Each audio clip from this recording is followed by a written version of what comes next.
बिस्मिल्लाहिर्रहमानिर्रहीम। अदबिस्तान टीवी की जानिब से आपका मेज़बान रज़ा सिद्दीकी एक नई किताब के साथ हाज़िर खिदमत है। आज की किताब है नैमान मंजूर की तेवर। तेवर खाकों पर मबनी एक किताब है। कहते हैं किसी शख्सियत का दूसरे इंसान से पहला तारुफ चाक पर चढ़ी उस मिट्टी की मानिंद होता है जिससे वो इंसान उस शख्सियत के खद्दोखाल खुद तख्लीक करता है। चाक पर चढ़ी मिट्टी से तख्लीक शुदा खूबसूरत नक्शो निगार वाले ज़रूफ़ की तरह। ये भी कहते हैं कि ज़रूफ़ साज के फ़नकार हाथों में आने के बाद मिट्टी खुद ब खुद उस सिमत मुड़ती चली जाती है जिस सिमत फ़नकार ज़रूफ़ साज उसे ले जाना चाहता है। ज़रूफ़ साजी में मिट्टी कहाँ से उतारना है और किस हिस्से पर चढ़ाना है, ये वही फ़नकार जानता है जो ज़रूफ़ बना रहा हो। खाका निगारी भी ज़रूफ़ साजी की मानिंद है। अब ये खाका निगार पर है कि वो किसी शख्सियत के किस हिस्से की मिट्टी चढ़ाता और किस हिस्से की उतारता है। आज मैं नैमान मंजूर की किताब तेवर पर बात कर रहा हूँ। नैमान मंजूर से मेरी मुलाकातें कम ही हैं। पहली मुलाकात में वो मुझे निहायत खामोश तबा लगा, ऐसा शख्स जो काम से काम रखता हो। लेकिन वो कहते हैं ना कि खामोश लोग बला के ख़तीब होते हैं, तो गलत नहीं कहते। नैमान मंजूर की ज़बान नहीं चलती, उसके हाथ में कलम खूब चलता है। कोई शख्सियत उसके हत्थे चढ़ जाए सही, बस फिर वो शख्सियत चाक पर चढ़ी मिट्टी की मानिंद हो जाती है और नैमान मंजूर के फ़नकार हाथ साथ वो उसके नक्शो नुभार उभारता चला जाता है कि उसके हत्थे चढ़ने वाली शख्सियत को भी पता नहीं चलता कि उसके साथ क्या हाथ हो गया। मेरे कहने का मतलब ये हरगिज़ नहीं है कि नैमान मंजूर फब्ती कसता है।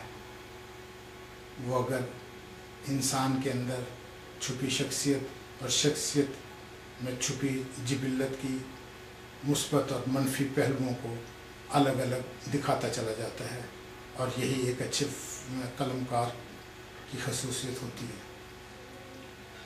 दर हकीकत नैमान मंजूर वाक़याती शहादतों से किरदारों की तारीख़ मुरतब की करता है, और ये एक हकीकत है कि तारीख़ झूठ नहीं बोला करती।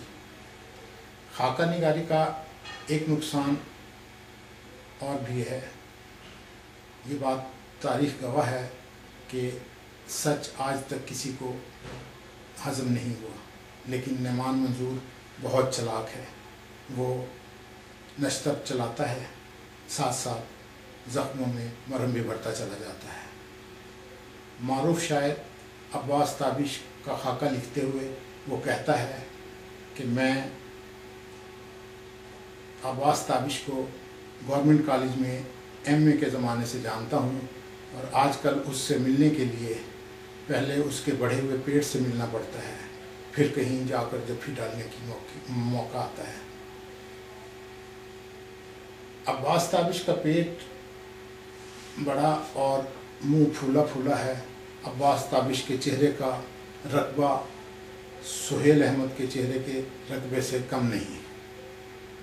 फिर मरहम रखते हुए कहता है कि अब्बास ताबिश की शायरी उसकी अपनी और हमारी है, और चूँकि वो मोहब्बत का कायल है इसलिए एक वक्त की तरह उसके अंदर मौजूद है। उसका अंदाज उसका अपना है, और वो उस सिमत की रहनुमाई करता है जिसकी तरफ मोहब्बत उसे ले जाती है। मोहब्बत ही उसके नज़दीक सारे मसाइल का हल है, और मोहब्बत ही कुल कायनात। तेवर खूबसूरत खाकों पर मबनी किताब है जिसे ग्रुप ऑफ पब्लिकेशंस ने शाया किया है। खूबसूरत लिखी हुई किताब, कीमत उसकी 175 रुपये है, मार्केट में अवेलेबल है। अदब के पढ़ने वालों के लिए एक नादार तोहफ़ा है। अगर आप पढ़ना चाहें तो ज़रूर पढ़िए।